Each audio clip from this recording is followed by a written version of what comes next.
In a short stretch of time, from the mid-90s to the early 2000s, a relatively small group of people started playing around with this thing called the World Wide Web. They had the audacity to think they just might change the world. This project introduces you to the OG players from those hallowed days and lets them tell you what it was like and how you should have been there.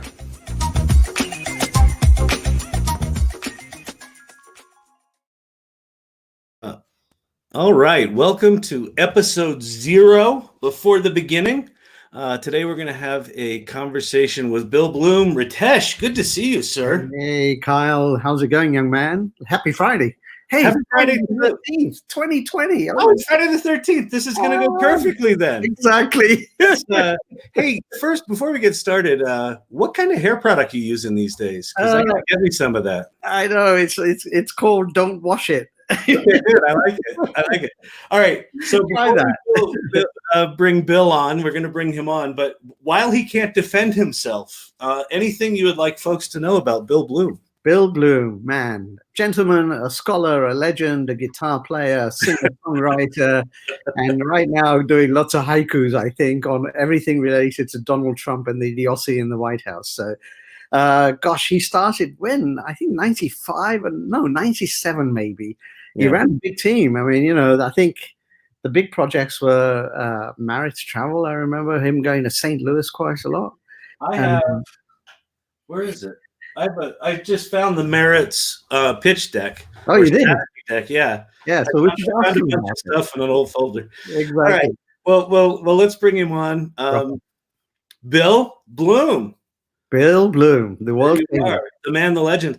So do me a favor. Why don't you, because we barely know who you are, so why don't you introduce yourself and just say what you're up to these days, and then we'll kind of dive in. We can't hear you, Bill. You're on mute. Oh, there you go. Much better. Is this the Spinal Tap audition? We do go to 11. Yes, we do.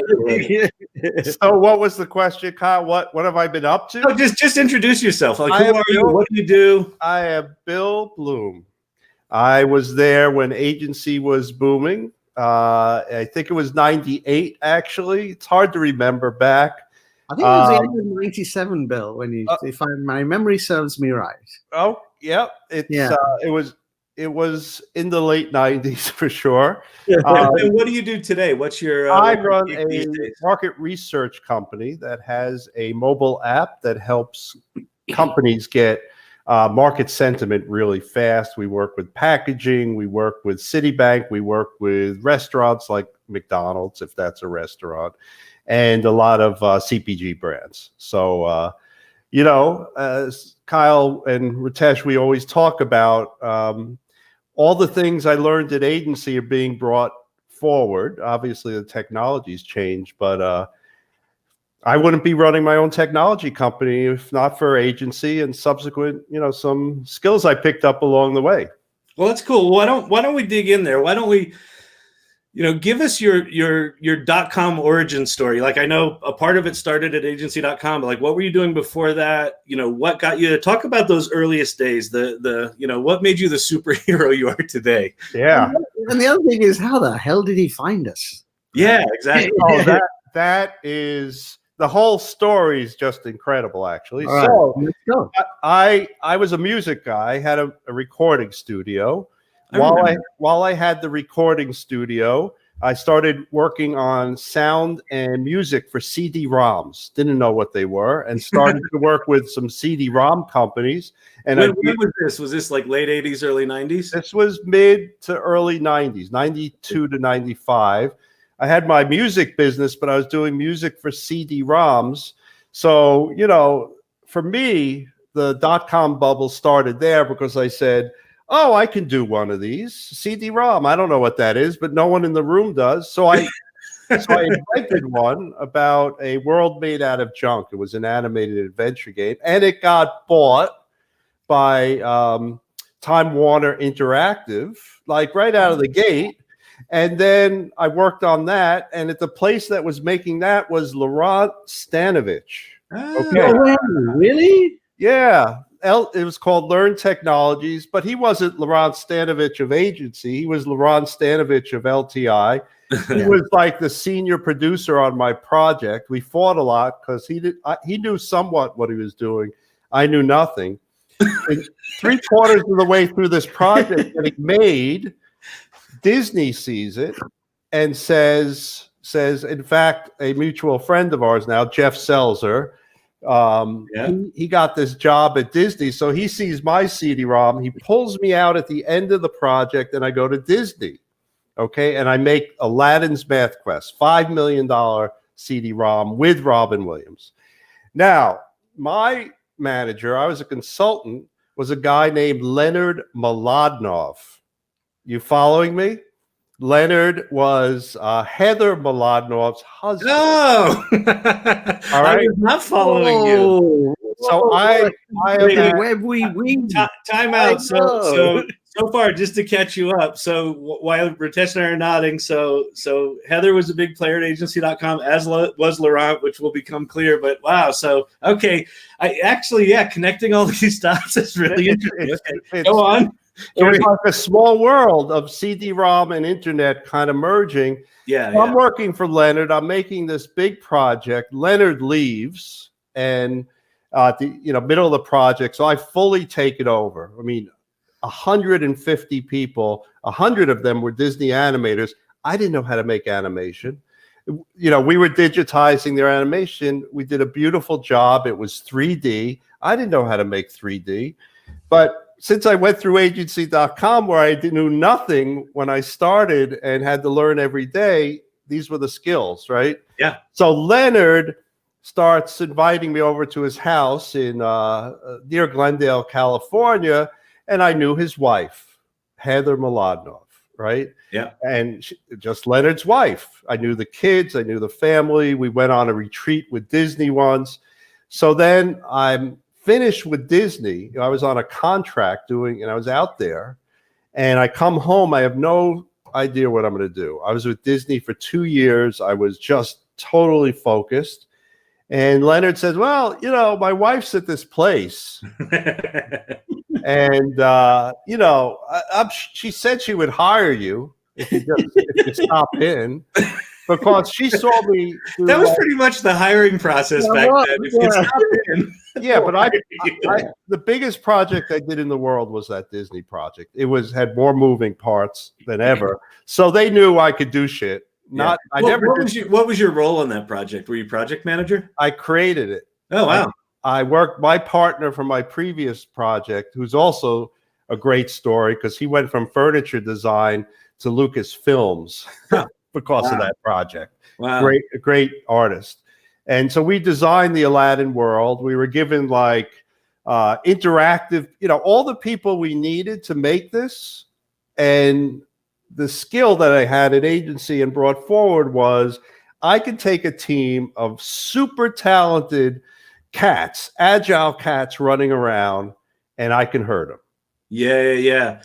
So talk about that. So in those very early days of agency, I think that's one of the hallmarks, and I think I even wrote it in the description of the show, is nobody had a degree in this, right? Nobody knew what interactive design was, or certainly what web design was. So it tended to be curious people who were flexible, who could do shit that was thrown at them. Also fearless. Yeah. There was no fear. They were talk a little bit about. What's that? I said we had no fear. We'd go, yeah, we can figure that out. Yeah, exactly. Yeah. So talk about what was your experience? The what do you remember most from the earliest days at agency? What's the thing that stands out for you from those? Wait, before you go there, though, I want to know how you arrived. You just showed up and said, I want to work here. Did Heather hire you? No, Heather had to put me through the very disciplined hiring process. It was show up, and I forget his name, but he was the head of project management before Heather. Yeah. And he had left soon after. Nice guy. So I came in. Jonathan Tan? No. And he's on Facebook with me. I'm just blanking. Yeah, okay. Right. And so I show up. He says, Heather said she worked, with you at Disney. and that's good enough, you know. So here's some paperwork, and fill this out. And I know you started 2 weeks, right? So I'm starting in 2 weeks. This is a great agency story, which I forgot. I started 2 weeks, and I get a call. I wasn't Eric Porres, but it was someone in that area where I worked. Like a week before I start, can you come up to Unilever with us? Mm-hmm. Well, why? We want you to run the meeting. We don't have started yet. But... No, it's a week before I started, and we want you to run the meeting. And with Jim Druskowski, Jerry Bavaro, and so Jerry's like, we need a project manager. We hear you're coming on. We don't have one. I'm like, all right. So I go up to Unilever with this small team of people from the Unilever team at agency and these suits. And I haven't seen anything. I show up at the office and I meet these people and I go up to Unilever and they say, this is our project manager who's going to run the meeting.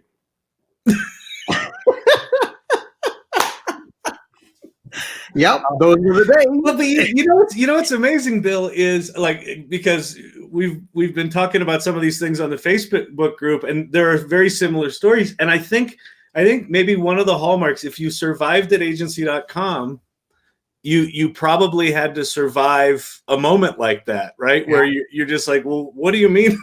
I have to salvage. I heard from Drew D'Amico last night on Facebook. He's like, you threw me into the DOS project and they hated us because we hadn't delivered in a year, and I had to salvage it. And it was like my first day, So. And he was at that meeting. He was. That's really funny. He was the sales guy, I think, if I remember. Yeah, that's right. Drew was our biz dev guy. That's right. Yeah. Right. That's right. So if you talk to him again, please thank him for that. Yeah. So now you're an agency, right? That's it. You've joined. You're full time. I was a little astonished, you know, and I didn't do very well at the meeting. I mean, I don't think I pulled it together, but I didn't know what they were talking about. So then I came to agency, and I was a senior project manager under Heather for a while. Mm-hmm. And I had Unilever, I had Colgate, I had Food Network. So I would say, if we're going to talk about interesting, there's a bunch of interesting projects. Food Network was interesting in that we were putting up like 500 recipe videos. In those days, video was crazy. You didn't see video. Yeah. And this was 98. Yeah, 98, 99. Yeah. You were there at some part. You know, you came in during this. I know because Mitch Gold. The problem here. So here's the thing: they were going to stream 500 videos and have this beautiful site. Which Oracle, we were talking at the highest levels of Oracle up the chain. How do we get all this video streaming, right? Mm-hmm. And it was hard because no one knew about it. So there is a punchline to every agency story. So we're doing all these videos. Mitch Golden's pulling his hair out, and there was a guy in New Jersey who I forget, but it was very helpful. And we were working with Oracle. We're trying to get the videos flowing. And as we're moving into this and still having problems, they tell us, you know, it's November 2nd. Food Network is going to do a lot of advertising for Thanksgiving.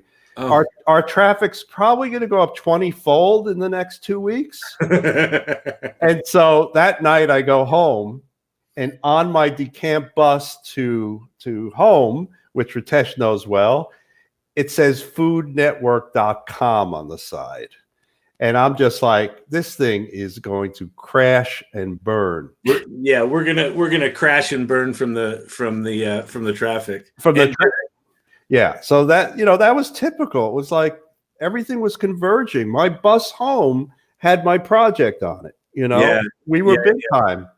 So there was a similar the first project we did as a company was the Sports Illustrated swimsuit site. And we kept saying to the IT guys at Time Inc., hey, this is going to crash your server. And they're like, nah, we got plenty of bandwidth. And then we put up I like a total of 2 minutes of videos of supermodels, and sure enough, it crashed the site. So every adolescent boy in the US logged on all at once. and us. Yeah. Yeah, right.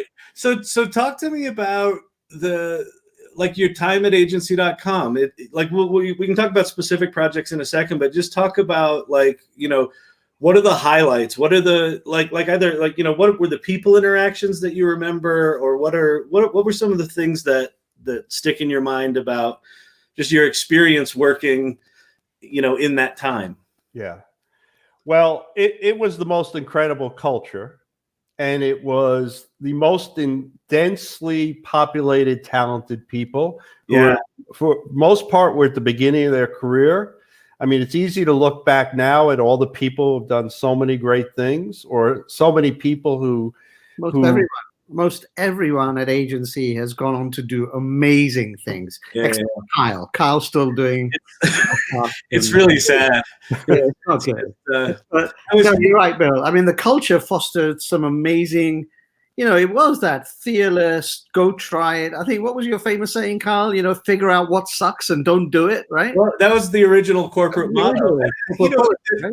There was some seriousness in that, right? Which was, like, what I knew was that nobody knew how to do this. I mean, it's in the very early days, right? But like, I feel like even in this whole 5-year period from kind of like 95 to the 2000s, like, we were all figuring it out. So the figure out what sucks, don't do that is, you just had to be good enough to be at not horrible, and you were better than most people, right? And so I don't know. I guess that there's maybe a humbleness that you had to come into that environment with, because you couldn't come in acting like you knew everything, because we knew you did. Yeah, exactly. Right? So I think it kind of attracted people that were kind of curious and driven, but then that they had to have some skills that were came from a lot of different things. Like I would say, someone who had a filmmaking background was every bit as interesting as someone, who had an accounting background, as someone who had a writing background. Like it almost didn't matter what the origin of their skills was, but they had to be willing to sort of incorporate lots of different things. So, yeah. Well, I was just going to say, I keep up with a bunch of people, and, what popped in my mind, there was a guy, Frank Sulia Johnson, and he joined my team, right? And I said, okay, what are you? He says, they called me an information architect. What have you done before? I'm an architectural draftsman. Yeah. And I mean, you're putting rooms together, right? and Frank, talked to a few people, like Ronnie Kim, who really, kind of knew her stuff, at least compared to most of us. Yeah. There was this thing called information architecture, and I think she sat down with him once and said, okay, you draw buildings and we draw pages. And Frank was like, I'm good. And then the information architects were just one example of, oh my God, they came from what did you do before this fashion? It was, but everyone was ready to teach and learn and allow us to fall and break. And thankfully, the clients had no idea what we were doing at first, so they thought this was all all the way it should be. Also, until as the clients started to catch up and it matured, we had to mature, and that was actually more painful than the prior. Yeah, that transition was interesting. Yeah, that was one of the lessons that I learned back then was I would go into client meetings sort of deferential, like, what do you want to do? And very quickly learned they wanted us to come in and tell them what to do, right? That thing, they wanted us to lead. And that was something that took me a while to get my head around. It's like, oh, we actually do know more. Like, especially once we were past the first 3 sites where we literally didn't know what we were doing. We started to know enough that we actually did know more and being able to walk into a meeting. And I think that was another thing that maybe just, hubris or fearlessness, as Ritesh puts it. We were always willing to walk in. It didn't matter if it was the chairman of MetLife or, the head of this company or that. We're like, well, here's what's going on. And, here's what we believe. And I think ultimately that served us well. I think, it was interesting also is, I think it was Julia Groves in BA who said we were magicians. She didn't know how we did what we did, but the result was just amazing. So she used to call her magicians, if I remember correctly. Yeah, that's interesting. Yeah.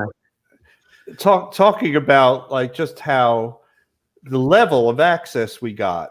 And Ritesh, I think you were there. This was 1999. We were called in. Colgate was paying us, I don't want to say the number, millions of dollars. It was large. For their corporate site. Yeah. Right. Mm-hmm. And it was like the investor part was like $500,000 for the investor, but we had to meet with the teams and very high up people. We met 3 times with the CEO of Colgate, which was at the time a $20 billion company. His senior VPs and executive VPs of all the different sections of the website were in his boardroom. And I think it was me and Stacy Skronik and Arthur Seria are sitting with Reuben Marx, the big time Fortune 100 company, and the head of each department. So we could explain what we're doing for each of the sections. Crazy. How did you fare? Did you do better in that meeting than your first meeting? Yeah, I was there at least a year by then, and maybe 2. Well, the incredible part of it was there was some battles going on between the groups and us, like about the quality, the this, and our thing was, you're not delivering, you're not telling us what to do. So we made our case in front of him, and I remember at least the first 2 meetings, he was scolding his team. He was saying, they're making sense and you're not. Now, on a very practical level, he didn't know anything about the internet, but I think what he saw was so much politics, there were politics of building a website, right? Politics of who's going to have the bigger section with the most bells and whistles, the investor services or the brands, right? That kind of thing. And we're sitting there going, we don't, just tell us what to do. Yep. And, that's Ritesh. You and I have talked about this a lot. That the we would come in and we would say, okay, based on your goals, what you're telling us is your website should do this. And then what we've learned is, in order for the website to do that, Division A has to have a conversation with Division B. And very often the response would be like, well, they haven't talked in 15 years. That's never going to happen. Like, we were very often in the middle of these big structural things that were just, crazy. Was that for Ritesh, I think? It was Ritesh or you. Oh, Ritesh is nodding. Yeah. Yeah. Yeah. I remember, I think, what was that? Uh-oh, we're losing Ritesh. No. Yeah. No, we're losing you from a bandwidth perspective. Oh, I'll pick it up. Yeah. You take it from there. The structural, that's where we started to go into like the grown-up waters. Yeah, right? yeah. It was like in our own little playpens, us 20, 30s and early 40s people were inventing the world. Yeah. And then we matured, right? Then it matured up like, okay, the C-suite or high ups want to see this. And all of a sudden we're in a room with the suits. Yeah. And that's where it got a little wonky sometimes. Yeah. So talk to me about that. Let's switch gears. So we were doing a lot of stuff back then that was super innovative, which if you look at it today, you're like, well, that's not very innovative. Like, that's just how we do it, right? Or, like you said, we were in rooms we didn't necessarily have the business to be in.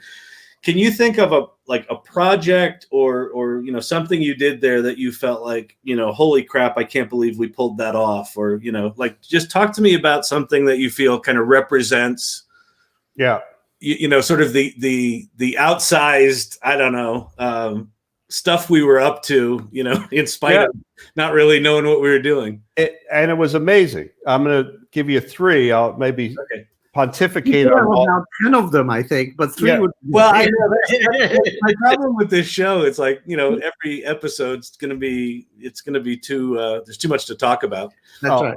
I'll concisely tell you some amazing stuff. All right.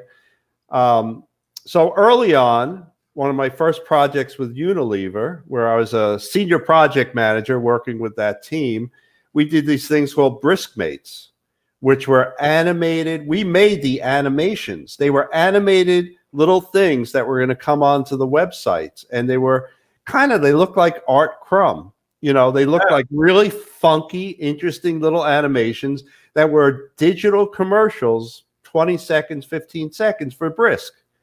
And we worked with some third-party team and made them. That was pretty cool. We were and those were they were gonna walk onto like third-party websites, right? It wasn't on the Brisk site. Those were both. Yeah. They were going to kind of troll these different websites. Yeah, and they were advertising for Brisk, and we made animation that streamed on the web, which was super fun.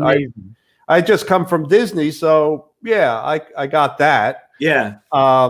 Sirius Radio. Oh my God. Okay, that's a good one. Yeah, there's lots of stories there. So yeah, what's the big thing you remember from that one? Well, first of all, it was super cool. Like, we are going to fly satellites around the world so that you can listen to the same station across, the country. Yeah. So I was excited about that. I go up and I meet David Margolis, the CEO, right? I get invited up because of the internet. And I go up to their office and I go up. It was Midtown in some like high rise, and I go into their office. It's totally remade. And in the lobby is this big glass booth with the people flying the satellites. Oh, I mean, there's people with headphones on going, I don't think they're flying them. They have to make sure they stay in orbit. So I'm thinking, this is pretty cool. And then there's all these music and, like stations where people are recording their stuff. And what was interesting, besides just an amazing company, is that it started to become e-commerce. Yeah. Right? We built subscription into the site, and we were getting them to a cart. And that was the first time I did anything close to e-commerce. That's cool. Well, wait, before you move on to the next one, you've got you always tell a really good story about how we started with Sirius. So tell the beginning of that story, because it was a remarkable project, but it's almost more remarkable how it started. Well, usual story, agency.com, serendipity. I think nobody was around, and Liz calls from the front desk and says, and we'd moved to 20 Exchange, right? So we're up on the 15th floor or whatever. And, hey, there's a guy here who wants to hire us. I'm like, are you nuts? Nobody comes into a building, how, what? So I go meet this guy, and that's him, Margolis, because nobody else was around or something. I can't remember now. And then I remember telling Aaron and Chan, this guy came in, he wants to hire us, and he wants to put satellites in the air and stream radio. Charge for radio. I know, and I'm like, he's going to charge for it, but it's free. I just don't understand the model. I don't know how this is going to work and why people would pay for this. And Chan's looking at me, and he goes away. I guess he'd made some phone calls. He came back, call the guy. We've got to get this job. Finally, he called a couple of banker friends who said, you met David then? Yeah, we're giving him some money to launch these satellites. So Chan was like, bloody hell, this is serious. We should call this guy back and get this work. And, I think, who was it? David Bortnicek or Chris Stetson? said, you want to do what? What did you promise them? Because I was notorious for promising stuff, right? I don't remember that. Yeah. And they were like, you're going to stream radio. How are you going to stream radio onto IE2, like Netscape, right? You know, and how's it going to work? Like on the PCs? You know, so there was all these questions. And we built including the branding. Sorry? Including the branding. The branding, you know, Fanny. I think Fanny ran that whole workshop where the guy's wife used to come in to the office with the dog every day to hang out. Right. The dog. Remember that? He hated the dog. David Margolis hated the dog. He thought it was stupid, but his wife loved it. Yeah. Right? Yeah, there you have it. That was my takeaway. Yeah. Your wife, if your wife loves it. Yeah. Yeah, we've had a couple of those. I remember, you know, a design or two that got, you know, canned because someone was like, you know, the VP doesn't like green. It's like, oh. Okay.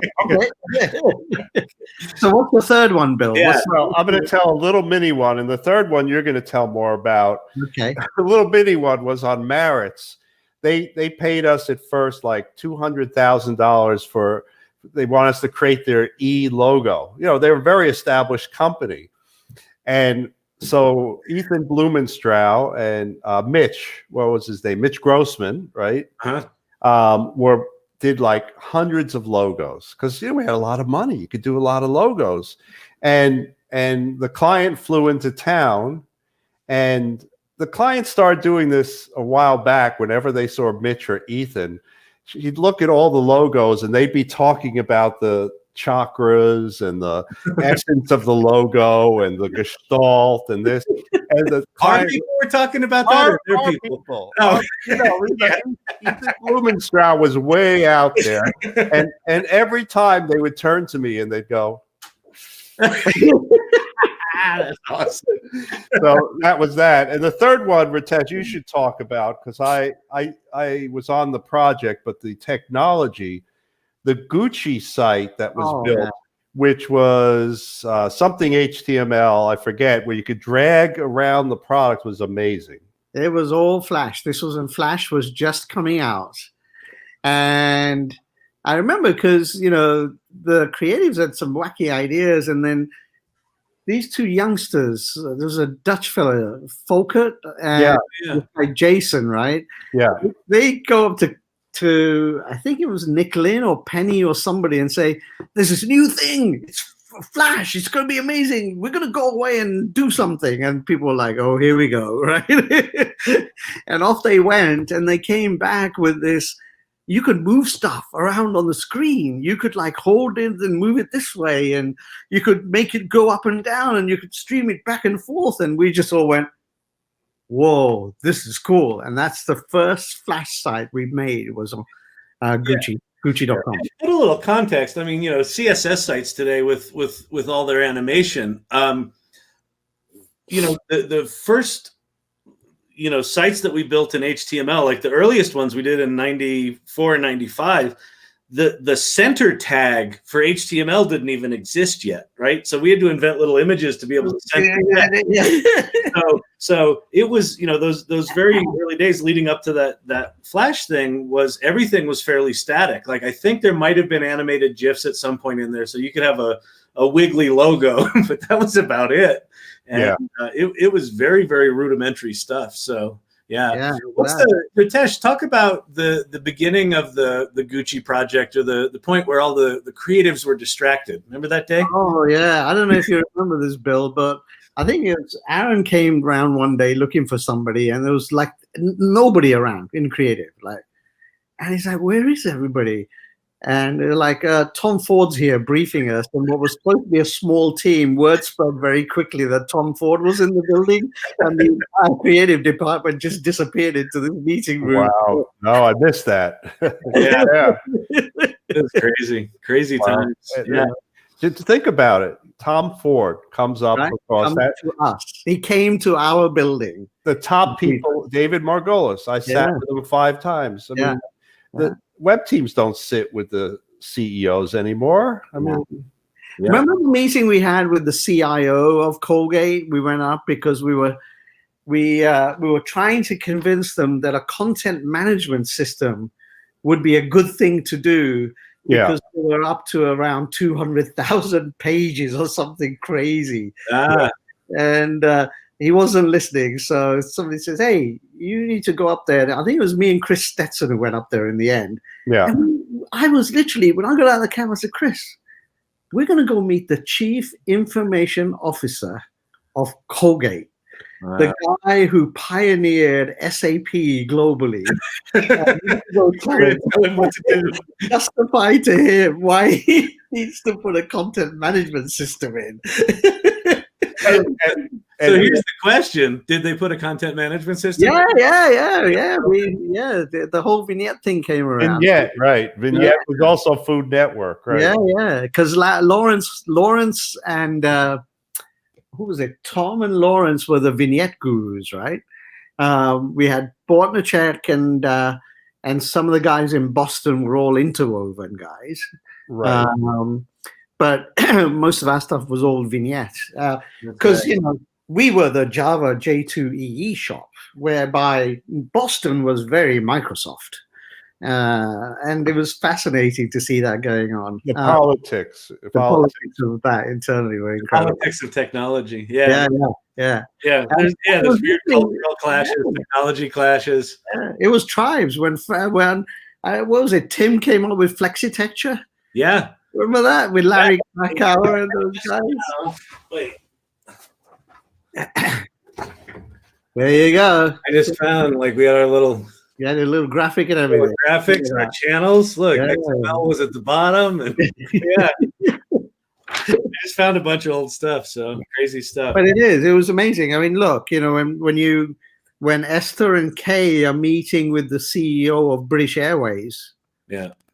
In 1999, and he says to them, I want 30% of my sales online. What? Then he come back and Ralph Seaman goes, you want me to do what? I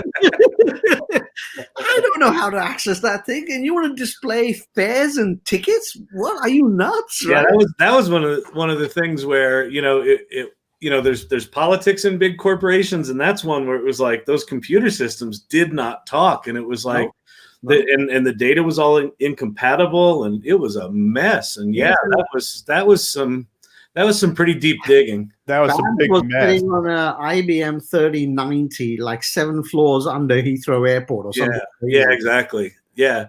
And there was something about it not being real time. It was like we were like, well, it needs to update in real time. They're like, well, it only updates every 24 hours. We're like, well, that's not going to work. Like, how are we going to do that? They're like, well, that's not our problem. We're like, it's totally your problem. I always loved that. I loved that. We get in these situations and the client couldn't do shit. No, they blame it on us. Oh, yeah. Our systems will not do that. Yeah. But we want you to do it. I'll tell you, a really fun one. This was super early on. We had Columbia House Records. You may not know them. They were, for a penny, you could get 12 albums on TV. I was a Columbia House subscription guy. Yes. So this is very early in agency days. So we get hired by them. We build this really cool interface. Like, here's how you can, find records and listen to music and do all this. Like, we had designed it all, visually and, information architecture. And then the project stagnated because the IT group wouldn't give us access to the database. And so months were ticking by, and all of a sudden the client goes, we're about to fire you. So they called an all hands, come to Jesus meeting. And we're sitting in this office and we're saying, well, you want the site to be e-commerce, basically. They didn't have that term at the time, but it can't do that. And at one point, the CTO stood up and slammed his fist on the table, and he goes, do you mean to tell me that if you don't have access to our database, that site can't do that? And we're like, yes, that's exactly what we're telling you. And we're like, trying to tell you. You're fired. Kicked us out and fired us, and then ultimately gave someone access to the database. But yeah, those are the days. Oh, man, crazy. I have a quick idea for a guest host, and it has to do with a project. It wasn't my project, right? But all these years later, here's your big score. You want to get the Dave and Johns from FUBU in. Yeah, that would be a good. Because We talked about this, Kyle, and I sent him an email. yeah, good. okay. Yeah. All right, good. That's a good one. I barely remember him, but I remember Fubu was a big thing. the cluster Yeah. of that project that Yeah. was run by my boss, who I won't mention, and I would just hear about it, and I'd go, yeah, not mine. I'm good. Yeah, that was when we were getting out of the tail end. As stuff was starting to get more real. It was not as much fun, but that was an interesting one. Yeah. All right, so let's shift gears. So one of the things that I consistently hear when I'm talking to people about their experience at agency.com was, what an amazing time it was, and how it's sort of fed into their professional career since then. But it was this unique thing. So I'd love for you to just, sort of talk about your time,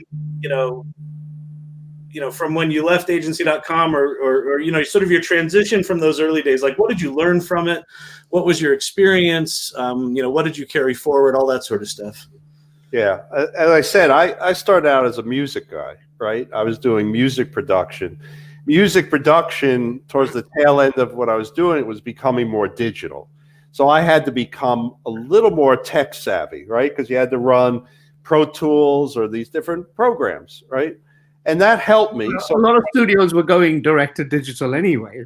They were starting. I mean, Right. I had a 1 gigabyte drive that would crash out, if I had too many microphones going in a session. It was early. And yes, but I had to think about software. I had to have a computer. That's right. And then the game thing started. So I started figuring out, what interactive was. It was, I learned more from game design than almost anything, because you had to immerse your digital viewer into a world, right? But, that was games, that was kids, and it was a thing, and it was very valuable. So when I got to agency, I had a foundation of interactivity. In fact, I had a deeper foundation than most people at agency. Yeah, definitely. Because games are more complex, but the medium of the internet was totally new to me. And the fact you're working with brands, not with kids playing games, was a whole other language, right? And then as we got into deeper and deeper technical problems, I got to learn a little bit more about technology, because we were solving stuff, and I was just in those meetings, right? But the big thing about agency, as we all probably know, is we were innovating fast, and we were learning fast, and we were failing fast, and we were that thing which is now in vogue now, right? Fail fast, innovate fast, learn. Agile. We didn't do all that. We didn't know what it was. No. And I don't think we were willing to admit it was failure either. I think we were just like, yeah, that happened. We don't talk about that anymore. No, we did. We used to learn from it, though. Like, it was like, let's not do that one again, right? Well, that's true. Don't do that, right? You know what's funny? It actually, those kind of mistakes became sort of mythic lore, right? So yeah, you kick off a new project and you're like, okay, don't do what those guys by that dragon. Exactly. Right. Or Heather will come and find you, Vlad the Impaler, as she was known, right? Oh my God. And I don't think we had time to feel bad about it. Yeah. Right? Yeah, true. And at one point we matured and we said, let's have a postmortem every day. We basically, let's find time for all the different postmortems going on about a part of a project. But that we were so resilient. I mean, we were so resilient. I don't remember. I mean, Ritesh, you and I, just on Food Network, were pulling out our hair and drowning, and Meritz. All my projects either had, if I could get Ritesh or Mitch, who was very strong.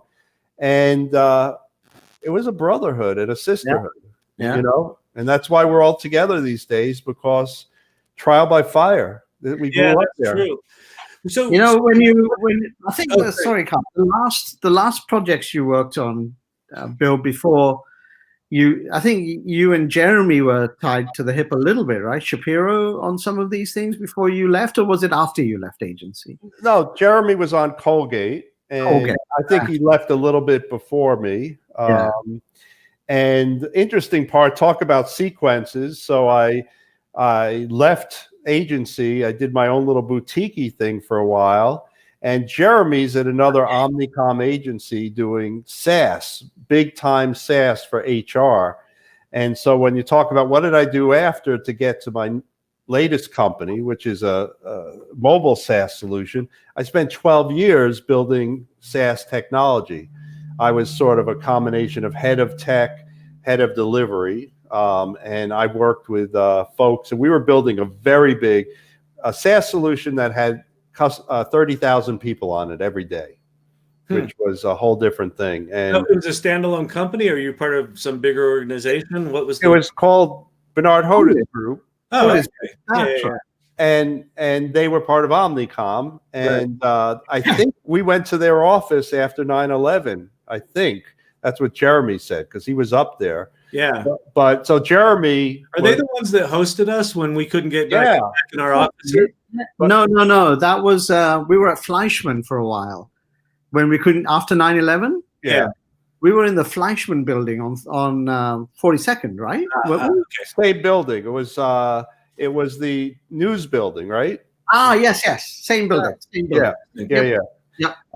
So anyway, Jeremy, so I went from Disney with Heather. I went from LTI with Laurent, got to agency, did my thing for a little time, and then someone from agency hired me for my next 12-year gig, So it all kind of converges back at agency. Yeah. And how would you compare sort of, life after that time to that time? Like, what's been your experience life sort of in the world when you were in that madness? Well, I would say Bernard Hoda's Group was the opposite. It was very dry type of work. Uh-huh.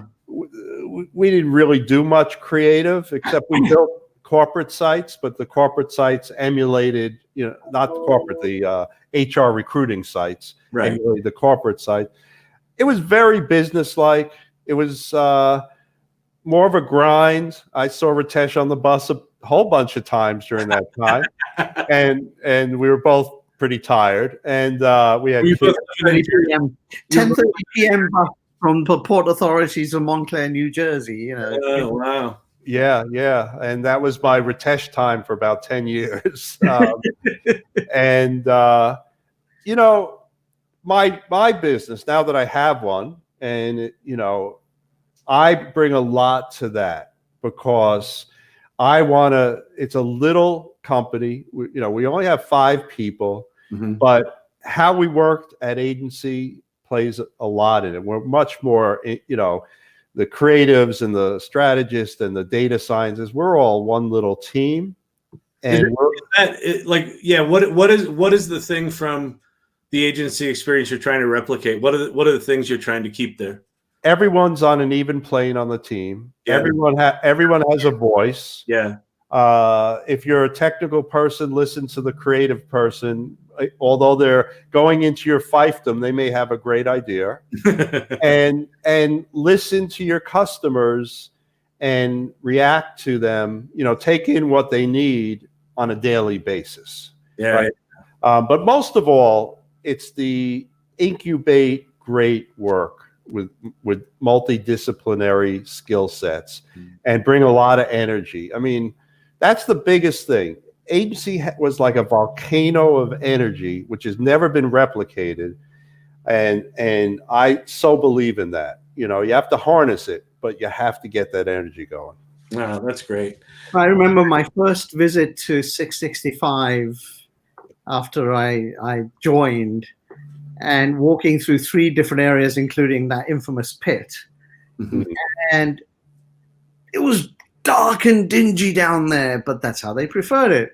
And then you go down to the bottom where Lawrence and Tony and those guys were in the basement, and there's loud music playing, and the Welsh flag is up, and songs are being fired all over the place. And then you go to this section over here, and Porres is blasting jazz and trance to the team, and so the energy was all over the place, and it was great. You try playing music in an office today, and we're like, are you nuts? Like, oh, I know. Yeah, it's crazy. No, it was a pretty magical time. And just want to you and the energy, Kyle. I just remember 665. I'd been around a little while. I just remember you would poke your head into rooms and come in and say, "What are you doing?" And at the time, I was sort of, you were like the founder of this super cool company. So I was, intimidated is not the right word, but I had reverence, and I thought, wow, you came in 5 or 10 minutes. Joined the meeting. You didn't do the thing. You added all this energy. You talked about it. You challenged us, and you went out. Huh. And I assume you were doing that a lot, not just the meetings I was in. And it was can't keep my mouth shut and my fingers out of things, but yeah, it was very powerful. The whole culture was powerful. I think that's the biggest thing in all of this is the culture. That culture and you try and replicate it. It's tough to do as you grow, but that culture of, we can figure this out. We're fearless. We'll make it work. We'll find the people. And we had no issues. We met somebody in the bar next door, the ice bar or whatever it was called, and they were really good. We're like, yeah, come on in. Let's partner with you. There was no ego about, it's got to be agency. We've got to do it. It was like, oh, shit, that guy's got some really cool stuff. Let's bring him in, right? And we'll make it work. And it was an open, transparent environment that got a lot of stuff done, I think. And it's difficult to, even today, to replicate that. I think there were very, very, very smart, driven people from all walks of life that came in and had a common vision. It was great. And I think I think that, the fact that you can get a degree in this stuff now, the fact that there, is such a thing as an information, the UX person versus the UI person versus the this versus the that. And the fact that, sites are so complicated now, just to be able to put something together. So, so I think the requirement of that sort of multidisciplinary thing has kind of gone away, and maybe that sucks some of the energy out because everyone's just keeping their head down doing their thing rather than messing it up in the middle.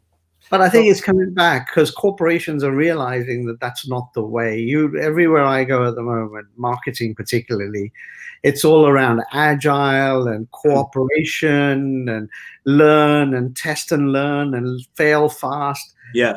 We were living it daily. I mean, we'll fail hourly sometimes. Exactly.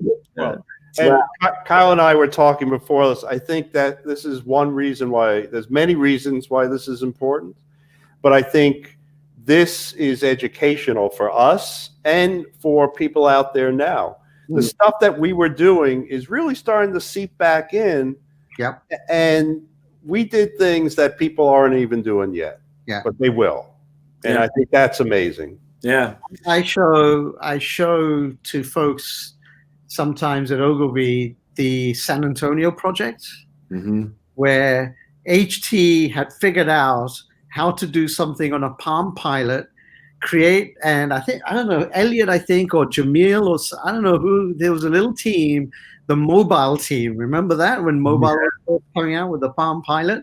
And they figured out to create a database where you could interact with the website, the Palm Pilot, and also voice response. Like you could dial a number and talk and it'll send something back, like restaurant in San Antonio. Okay, which one do you want? Italian. Okay, here's the 3 Italian, right?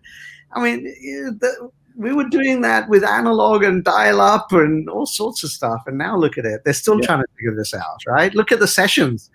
Everybody's still wondering about session management, and we were figuring that stuff out with a Palm Pilot, a rotary phone, and HTML1. I think we had a shoe phone at one point. Exactly. Well, Bill, this has been awesome. Thank you for being our guinea pig, our first guest, our guest number 0. All right. For the beginning. You can always say that.